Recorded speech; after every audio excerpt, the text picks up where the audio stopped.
Hey guys, how's it going? How to make a navbar in webflow. So first of all, add the navbar component on your webflow website, right? You're gonna go, here, webflow, and then drag and drop the navbar component onto your canvas.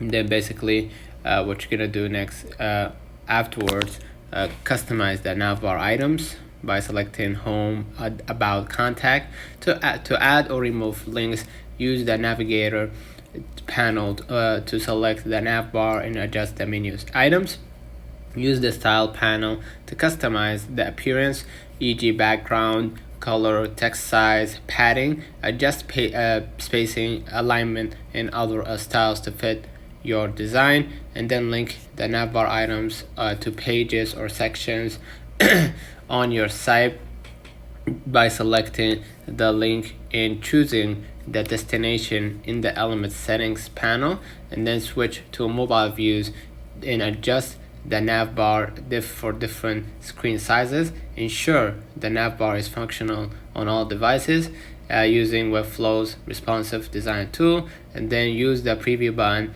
to test the navbar's appearance and functionality. Publish your site to see the navbar live. This process allows you to create functional and stylish navbar for easy site navigations. So let me know in the comments if this video helped you. Don't forget to like and subscribe, and thank you for